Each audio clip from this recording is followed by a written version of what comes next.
The subway car rattled along the tracks, its metallic groan echoing through the cramped space. It was one of those days when the city seemed to breathe too heavily, pushing everyone closer together. People packed into the train like sardines, their faces blank masks of indifference. Nobody spoke much.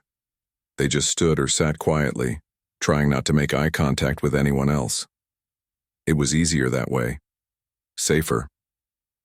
Margaret sat near the middle of the car, her back pressed against the cold metal seat. She was an older woman, probably in her 70s, with silver hair tied neatly into a bun. Her hands were folded over her purse, which rested on her lap. It wasn't anything fancy, just an old leather bag that had seen better days, but it meant everything to her. Inside, there were pictures of her grandchildren, a few dollars she'd saved up for groceries, and some mints she liked to carry around. To Margaret, this purse held pieces of her life. And right now, she clutched it like it might slip away, if she let go even for a second. Across from her, leaning slightly against the handrail, stood Eric. He looked younger than most of the people around him, maybe 28 or 29. His dark hoodie covered most of his face, but his sharp, restless eyes darted around the car constantly. He didn't look nervous exactly. He just seemed calculating, like he was waiting for something. Or someone. Eric shifted his weight from one foot to the other, pretending to check his phone every so often. But really, he was watching Margaret. He could tell she was cautious, holding on to her purse like it contained gold. That made him smile faintly under his hood. Cautious people were always the easiest targets because they thought they were prepared. They weren't. The train jolted suddenly, throwing everyone off balance for a moment. Margaret's grip loosened, just enough for her purse to slide forward onto her knees. Before she could pull it back, Eric moved. Quick as lightning, he reached out and grabbed the purse. No one saw it happen. Not really. 1 second it was in Margaret's hands, and the next it was gone. "What? Stop!" Margaret cried out, her voice cracking with panic. She tried to stand, but the crowd was too thick. By the time she managed to push past the nearest passenger, Eric was already halfway down the aisle, weaving through bodies like water flowing through cracks. He didn't run. Not yet. Running would draw attention. Instead, he walked briskly, keeping his head low. When he reached the doors at the end of the car, he glanced over his shoulder to see if anyone was following him.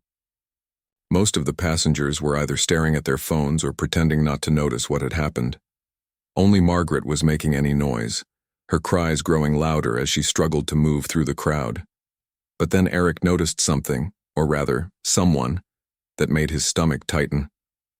A man standing near the far wall of the subway car hadn't turned away.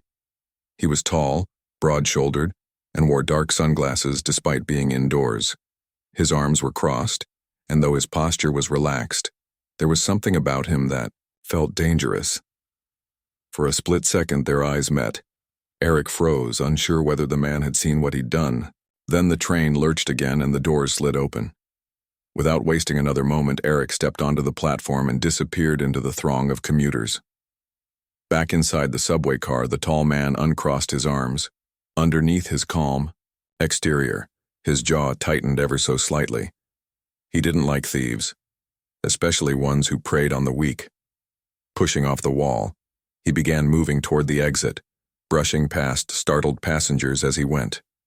Outside, the station buzzed with activity. People rushed to catch their trains or get home after a long day. Somewhere in the chaos, Eric was still running. The man adjusted his sunglasses and scanned the area methodically. It didn't take long for him to spot Eric slipping through the crowd. The thief was fast, but not fast enough. With deliberate steps, the man started following him, blending seamlessly into the sea of faces. He didn't need to hurry. He knew how these things worked. Thieves always got careless eventually, and when they did, he'd be ready. Meanwhile, Margaret finally reached the platform, tears streaming down her cheeks. She looked around desperately, hoping to catch sight of her purse or the person who had taken it. But the thief was long gone, lost in the endless tide of strangers. Just as despair began to settle in, a voice behind her caught her attention. "Ma'am?" It was soft but firm. Turning around, Margaret found herself face to face with the same tall man who had been standing in the subway car. In his hand, he held her purse. "Is this yours?" he asked simply, extending it toward her. For a moment, Margaret couldn't speak. She stared at him, her mouth opening and closing like a fish out of water. Then, slowly, she nodded and took the purse from him. "Thank you," she whispered, her voice trembling. "Thank you so much." The man gave her a small nod before turning away. As he walked off, Margaret called after him, "Who are you?"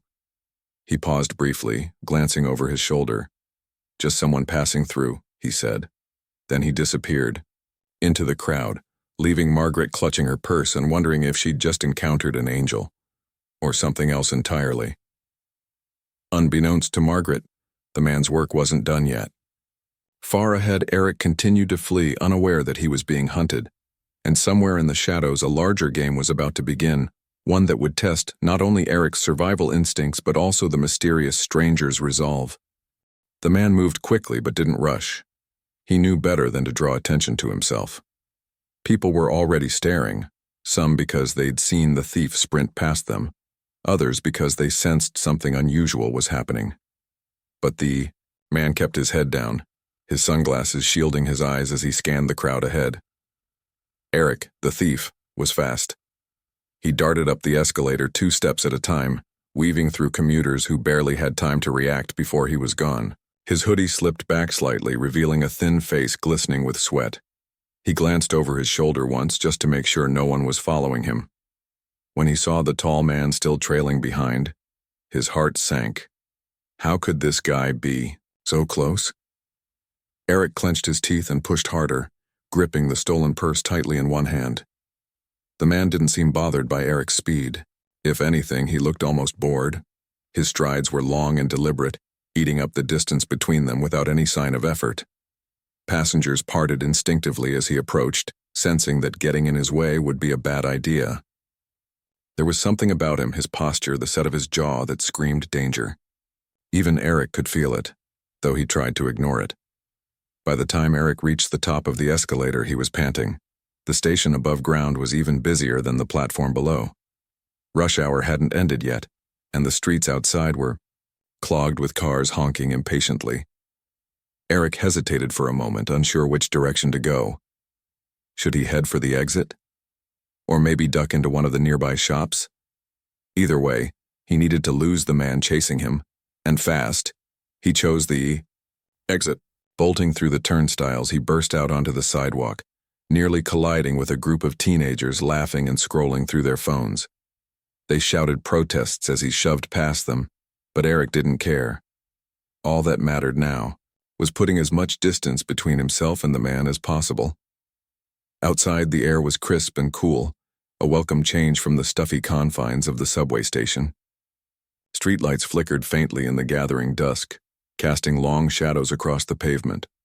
Eric zigzagged through the crowd, dodging pedestrians and leaping over obstacles like trash cans and newspaper stands. He risked another glance behind him and cursed under his breath when he saw the man still gaining ground. "Hey!" someone shouted as Eric knocked into them, sending their coffee flying. "Watch where you're going." "Sorry," Eric called back without slowing down. He couldn't afford to stop, not now. Not when he was so close to freedom. Up ahead, the traffic light turned red, forcing a wave of people to pause at the crosswalk. Eric skidded to a halt, scanning the area frantically. To his left, a narrow alleyway beckoned, its entrance partially hidden by a stack of crates. Without thinking twice, he ducked into the alley, hoping to use it as a shortcut. The alley smelled of damp concrete and garbage. It was darker here, the only light coming from a single flickering bulb hanging precariously above a rusted dumpster. Eric slowed down slightly, his chest heaving as he caught his breath. For a moment, he thought he might have lost the man. Maybe he'd taken a wrong turn somewhere, maybe. "There you are." The voice came from behind him, low and steady. Eric spun around, his heart pounding in his chest. The man stood at the mouth of the alley, silhouetted against the fading daylight. He hadn't even broken a sweat. "Give it back," the man said simply, taking a step forward. Eric backed away, holding the purse like a shield. "I don't know What you're talking about? He stammered, his voice shaking. This is mine. The man tilted his head slightly, as if considering the lie. Then he took another step closer. No, it's not. And you know it. For a second, Eric considered running again. But the man's presence filled the narrow space, making escape seem impossible. Instead, Eric's survival instincts kicked in. He dropped the purse onto the ground and raised his hands defensively. Take it, just leave me alone. The man didn't move right away. He studied Eric carefully as if weighing his options. Finally, he bent down and picked up the purse, brushing off a bit of dirt before straightening up again. You're lucky. I'm not in the mood for trouble, he said quietly. Next time, think twice before stealing from someone who can't fight back. Eric nodded furiously, too scared to argue. As soon as the man turned to leave, he bolted in the opposite direction, disappearing into the shadows. Back at the subway station, Margaret clutched her purse tightly against her chest, tears streaming down her cheeks. She couldn't believe she'd gotten it back. The man handed it to her without a word, then disappeared into the crowd before she could thank him properly. Now, standing alone on the platform, she felt a mix-ye. After leaving Margaret on the subway platform, the man decided he wasn't quite done yet. Something about the thief, Eric, had stuck with him. It wasn't just that Eric had stolen from an elderly woman. It was the way he'd acted afterward. The panic, the desperation, the fear of being caught. It all pointed to something bigger. Thieves like Eric didn't operate alone. There was always someone pulling the strings, someone higher up who gave them their orders. The man stepped out of the station and into the cool evening air. The streets were still busy, but the crowds had thinned slightly. He glanced around, his sharp eyes scanning the area for anything unusual. That's when he spotted her, a young woman leaning against a lamppost, watching him closely. She looked ordinary enough, dressed in a leather jacket and jeans with short brown hair framing her face. But there was something about the way she carried herself that caught his attention. She didn't seem nervous or lost. Instead, she looked purposeful. Hey, she called out, stepping forward. Her voice was clear and confident, cutting through the hum of traffic and distant conversations. You're the guy who stopped that thief back there, right?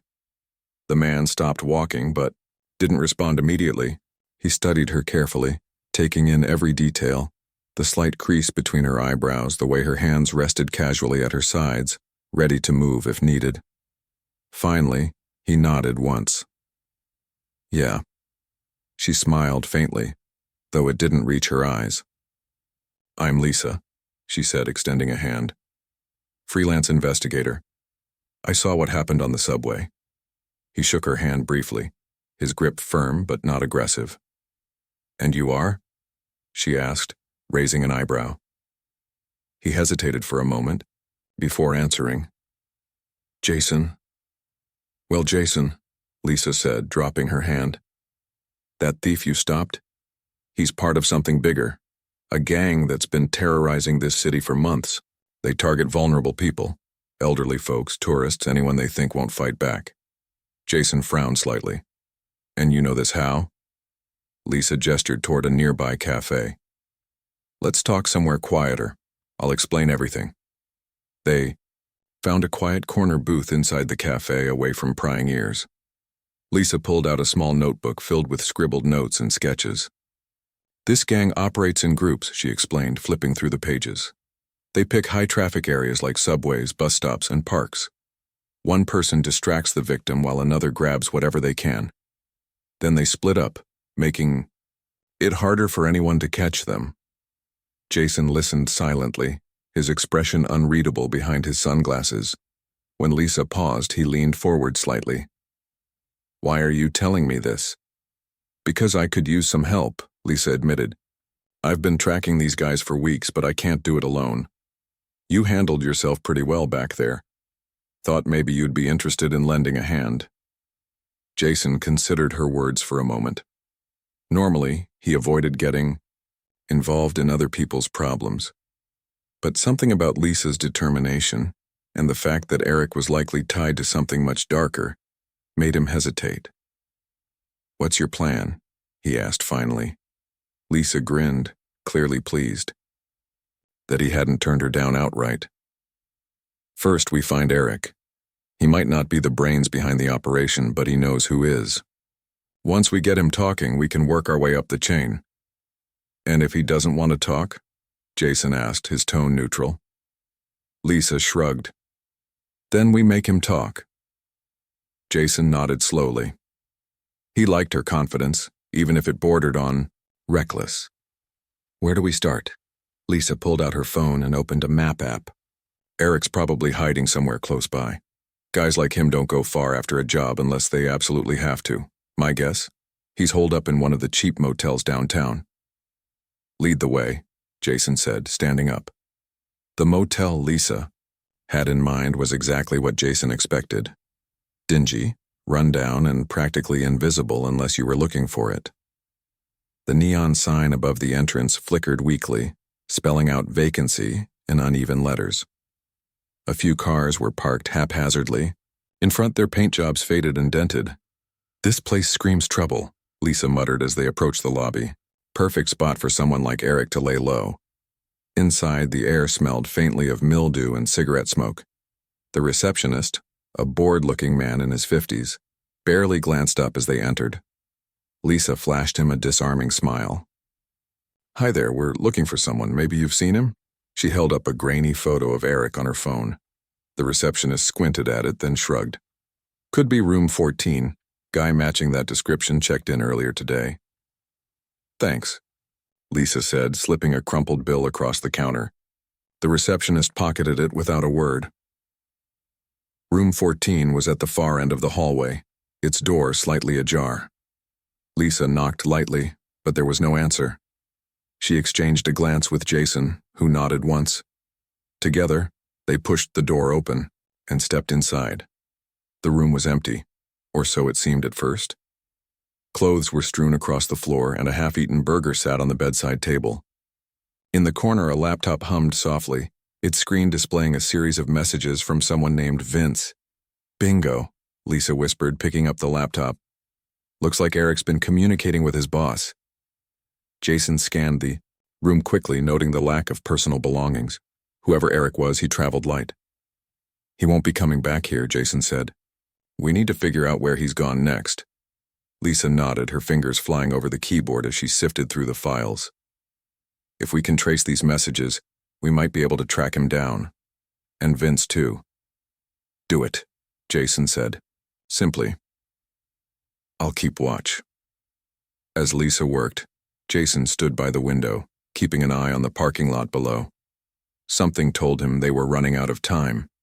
If Vince realized Eric had been compromised, he wouldn't hesitate to cut his losses, and that meant Eric might already be in danger. Minutes later, Lisa let out a soft whistle. Got it, she said triumphantly. Vince runs a bar on the outskirts of town, calls it the Rusty Nail. If Eric's going anywhere, it's there. Jason turned to face her, his expression grim. Then that's where we're headed. Together, they left the motel, the weight of the task ahead settling heavily on their shoulders. But neither of them hesitated. Whatever waited for them at the Rusty Nail, they were ready to face it head-on. The Rusty Nail wasn't hard to find. It sat on the edge of town, tucked away behind a row of abandoned warehouses.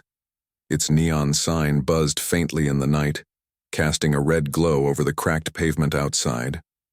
Cars were parked haphazardly in the lot, their owners either too drunk or too careless to care about neatness. Jason and Lisa approached cautiously, blending into the shadows as they scoped out the place. Lisa had already explained what to expect. Rough crowds, loose tempers, and plenty of people who wouldn't hesitate to throw a punch or worse if provoked. But neither of them was intimidated. They'd dealt with worse before.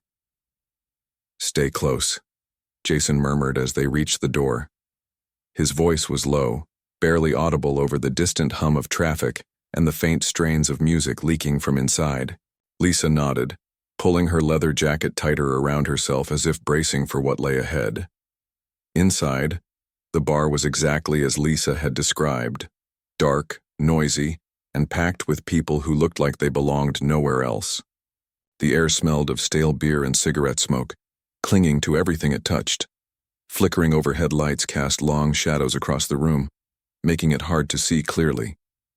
At a corner table, a group of men sat laughing loudly, their voices rising above the din.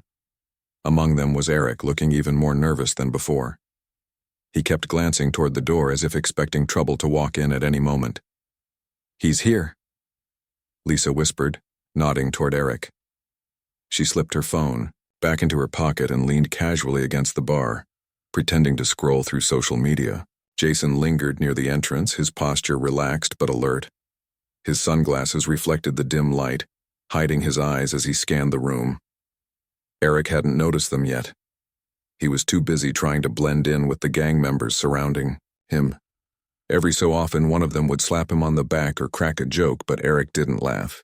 Instead, he fidgeted with his hoodie strings, his hands trembling slightly. Whatever he'd done or failed to do, it was clear he was in deep trouble. One of the men at the table finally spoke up, his voice cutting through the noise. "So, Eric," he said, leaning forward, "you got the goods?" Eric froze, his face going pale. Yeah. Almost." "Almost," the man repeated, his tone sharp. "What does that mean?" I ran into some trouble," Eric stammered. "But I can fix it, just give me a little more time." The man narrowed his eyes, studying Eric carefully. Then he glanced around the table, sharing a look with the others. "Time's something we don't have, kid. Vince ain't happy. You know what happens when Vince ain't happy." Eric swallowed. Hard, his Adam's apple bobbing visibly. "I'll get it done, I promise." Before anyone could respond, the front door creaked open. Everyone turned to look, including Jason and Lisa. For a brief moment, the entire bar fell silent. Then the chatter resumed, though quieter this time. Jason took advantage of the distraction to move closer to Eric's table, keeping his movements slow and deliberate. No one paid him much attention. He was just another face in the crowd. Lisa, meanwhile, stayed near the bar, eavesdropping on nearby conversations. Most of them were meaningless banter, but one caught her ear. Two men were talking about Vince, describing him as someone who didn't take kindly to screw-ups. From what she could gather, Vince was the mastermind behind the gang's operations, orchestrating thefts and scams across the city. If they wanted to shut the gang down, taking out Vince was key. At the corner table, the tension was growing. Eric's excuses weren't working anymore.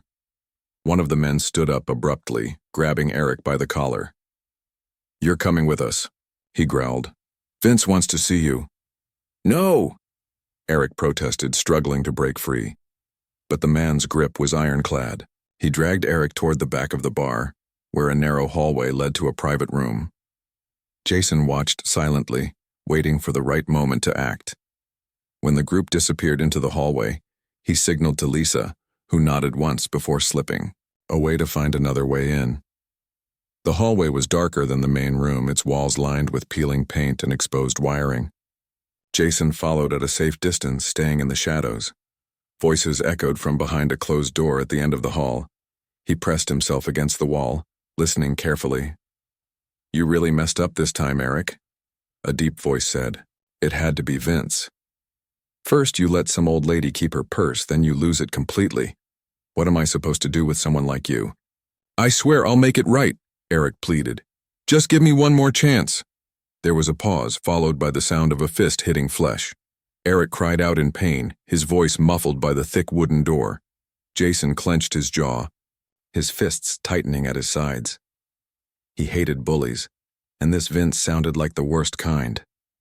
From the other side of the building, Lisa found a service entrance leading to the same hallway. She crept forward quietly, meeting Jason's gaze, as she joined him. Together they exchanged a silent understanding. It was time to act. Without hesitation, Jason kicked the door open.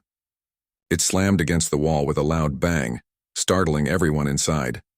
Vince was seated at a small table, flanked by two burly men who immediately jumped to their feet. Eric cowered in the corner, his face bruised and bloodied.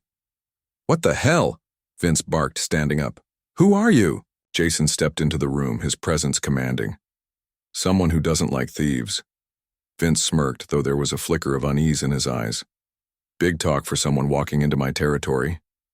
It's not your territory anymore, Lisa said, stepping in behind Jason. She held up her phone, showing Vince a series of incriminating photos and messages she'd pulled from Eric's laptop. We've got enough evidence to shut you down for good. For a moment, no one moved. Then Vince lunged forward, shouting orders to his men. Chaos erupted as fists flew and chairs overturned. Jason moved with precision, taking down each opponent. With calculated efficiency. Lisa stayed close, using her agility to dodge attacks and deliver well-placed kicks of her own. When the dust settled, Vince was on the floor, groaning in pain. His men lay unconscious around him, sprawled across the broken furniture. Eric stared at Jason and Lisa, his eyes wide with disbelief. Why did you do that? He asked weakly. Because people like him don't deserve to win, Jason replied simply. He turned to Lisa. Call the cops. Let them handle the rest. As Lisa dialed the number, Jason glanced at Eric one last time. Next time, think twice, before stealing from someone who can't fight back. Then he walked out of the room, leaving Eric to ponder his mistakes and hopefully learn from them. After the chaos at the Rusty Nail, Jason and Lisa brought Eric back to her apartment. It wasn't much, just a cramped space filled with papers, maps, and evidence pinned to the walls, but it served its purpose as a base of operations. Eric sat slumped in a chair at the center of the room, his face swollen and bruised from the beating Vince had given him. He looked like a man who'd been through too much and was about to break. Jason leaned against the wall, his arms crossed, studying Eric carefully. Lisa stood nearby, her expression calm but firm. She had already called the police to report Vince and his gang, but they needed more information before turning Eric over. If they wanted to dismantle the entire operation, they couldn't afford any loose ends. Start talking, Jason said finally, his voice low and steady. Who's Vince working for? And don't lie, we already know you're part of something bigger.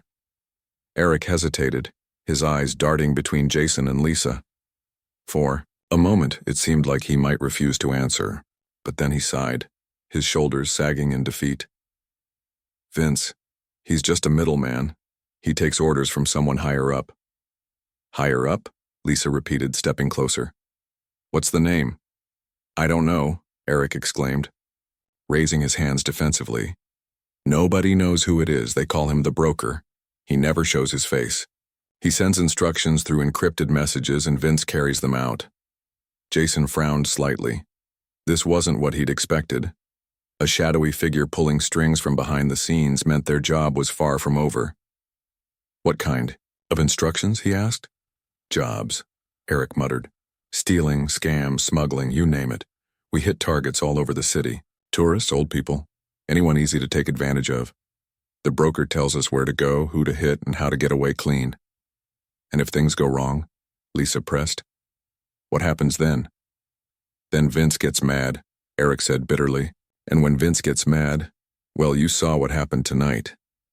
Jason pushed off the wall and stepped closer to Eric, his towering frame casting a shadow over the thief. You think we can trust you to tell us everything you know? Eric nodded quickly, his eyes wide with fear. I'll tell you whatever you want. Just please don't let Vince find me again. Lisa exchanged a glance with Jason. She could see the wheels turning in his mind. Eric wasn't exactly reliable, but he was scared, and scared people tended to talk. We need names, she said firmly. Locations, anything that'll help us track down the broker. For the next hour, Eric spilled everything he knew. He described drop-off points, hideouts, and even a few key players in the gang. Some of the information was vague, but Lisa jotted it all down, connecting dots on her map with red string. Slowly, a clearer picture began to emerge, a network of criminals operating under the broker's command, each piece fitting into a larger puzzle. As Eric spoke, Jason noticed something odd. One of the locations Eric mentioned kept coming up repeatedly, an abandoned warehouse on the edge of town. According to Eric, it was where stolen goods were stored before being shipped out of the city. But there was something else about the place. It was also where the broker occasionally met with Vince in person. That's our next move, Jason said suddenly, interrupting Eric mid-sentence. The warehouse. Lisa raised an eyebrow. You think the broker will be there? Maybe not, Jason admitted. But it's worth checking out. If nothing else, we'll find evidence tying Vince to the broker. That's enough to bring them both down. Eric shook his head frantically. You don't understand. If the broker finds out I talked, I'm dead. You're already dead if we don't stop him, Jason shot back. His tone softened slightly. Look, we're not asking you to come with us. Just stay here and keep your mouth shut until the cops arrive. After that, you're on your own. Eric didn't respond. He simply stared at the floor, his hands trembling in his lap. Whether he believed Jason or not, he didn't have much choice. Later, that night, Jason and Lisa prepared to head to the warehouse. They packed light, flashlights, gloves, and a few tools to pry open locks. As they geared up, Lisa glanced at Jason, her expression thoughtful. Do you really think we'll find something useful there? We won't know until we look, Jason replied. But if the broker's involved, this could be our best shot at stopping him. Lisa nodded, though she still looked uneasy. Be careful, okay? These guys aren't amateurs if they catch us. They won't, Jason said confidently. Not if we stay smart. The drive to the warehouse took longer than expected. It was located in an industrial area, far from prying eyes. The building itself was massive, its windows boarded up and its walls covered in graffiti. A chain-link fence surrounded the property, topped with barbed wire. Despite its dilapidated appearance, the place felt alive somehow, as if danger lurked just beneath the surface. Jason parked the car a block away and approached the warehouse on foot. The air smelled of rust and oil, and the only sound was the distant hum of traffic. They moved silently, sticking to the shadows as they circled the perimeter. Near the rear entrance, they found a gap in the fence large enough to slip through. Inside, the warehouse was eerily quiet. Rows of crates and pallets stretched into the darkness, creating a maze-like interior. Jason switched on his flashlight, the beam cutting through the gloom. Lisa followed close behind, her own light sweeping the area cautiously. They hadn't gone far when they heard voices echoing from deeper inside the building. Jason signaled for Lisa to stay back as he crept forward, his footsteps silent on the concrete floor. Peering around a stack of crates, he spotted two men arguing near a loading dock. One of them was Vince, his face twisted in anger. The other man wore a hood, his features obscured. You screwed up, Vince, the hooded man growled. The cops are onto us now, thanks to your idiot recruit. It wasn't my fault, Vince protested. The guy cracked under pressure.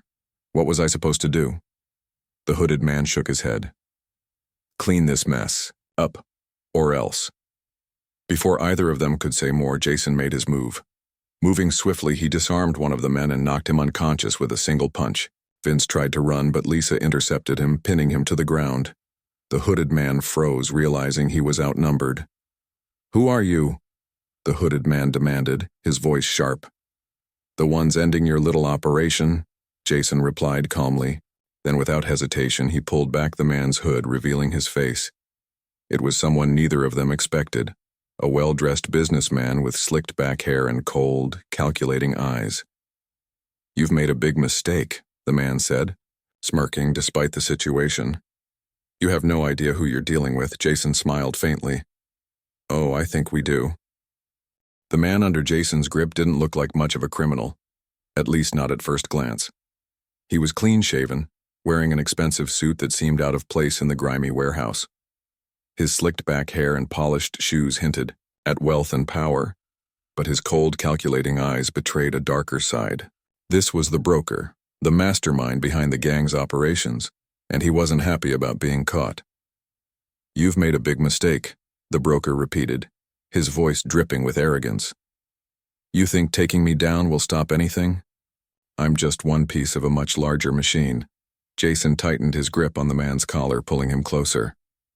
Maybe so, he said evenly, but machines don't work too well when you start breaking their parts. The broker smirked despite the situation. You won't get away with this. People like me always have backup plans. Backup plans won't save you tonight, Lisa interjected sharply, keeping a firm hold on Vince. The gang leader had stopped struggling, realizing resistance was futile. His face was pale, beads of sweat forming on his forehead as he stared at the ground. Jason glanced at Lisa briefly before turning his attention back to the broker. Tell us everything, how the operation works, who else is involved. The broker laughed bitterly. And why would I do that? You'll turn me over to the cops anyway. Wrong answer, Jason muttered, slamming the man against a nearby crate. The impact knocked the smirk off the broker's face, replacing it with a flicker of fear. We can make this easy, or we can make it hard. Your choice. For a moment, silence hung heavy in the air. Then the broker sighed, resigning himself to the inevitable. Fine, he spat. I'll talk. But don't expect me to cry about it. As the broker began spilling details, Jason and Lisa listened intently. He described how he coordinated thefts and scams across multiple cities, using low-level criminals like Eric and Vince to carry out his dirty work. He operated through layers of secrecy, communicating only via encrypted messages and disposable phones. Even if he went down, he claimed others would step up to take his place. It's never ending, the broker sneered. You can't stop. All of us. We'll see about that, Jason replied calmly. He nodded at Lisa, who pulled out her phone and dialed the police. Within minutes, the distant wail of sirens filled the air, growing louder as patrol cars approached the warehouse. When the police arrived, chaos erupted. Officers swarmed the building, arresting Vince, the broker, and several other members of the gang found hiding among the crates. Evidence was collected: stolen goods, documents, and electronic devices, all of which would help dismantle the operation further. Margaret's purse, recovered earlier, was among the items found in the stash. When Lisa mentioned this to Jason, he gave a small nod of satisfaction. At least one victim would get some closure tonight. As the arrests unfolded, Jason stepped outside to clear his head. The cool night air felt refreshing after the stifling tension inside the warehouse. Leaning against the hood of their car, he watched as officers led the broker away in handcuffs.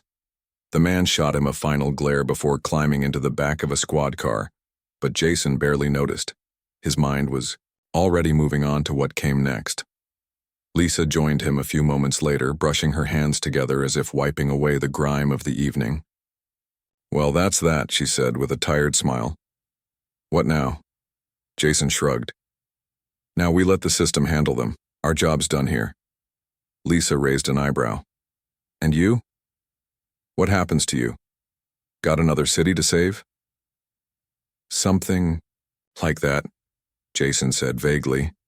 He glanced at her, offering a faint smile. Thanks for your help. You did good. She chuckled softly. Yeah, well, couldn't have done it without you. If you ever need backup again, you know where to find me. He nodded once, then turned to leave. As he walked away, disappearing into the shadows, Lisa called after him. Hey, stranger, take care of yourself. Jason paused briefly, glancing over his shoulder. You too, he said simply. Then he melted into the darkness, vanishing as quickly as he'd appeared. Back at the subway station the next morning, Margaret stood waiting for her train. She still carried her purse, now tucked securely under her arm. A young officer had contacted her earlier, explaining that the gang responsible for stealing her belongings had been arrested. Though grateful, Margaret couldn't shake the memory of the mysterious man who had returned her purse. As the train pulled into the station, she spotted someone familiar leaning against the wall, a tall figure with dark sunglasses. For a moment, she thought it was him. But when the doors opened and passengers began boarding, the figure disappeared into the crowd. Margaret smiled softly to herself, shaking her head. Whoever he was, she hoped he was safe. And though she might never see him again, she knew one thing for certain. Sometimes heroes didn't wear capes. They wore sunglasses and moved quietly through the world, leaving justice in their wake.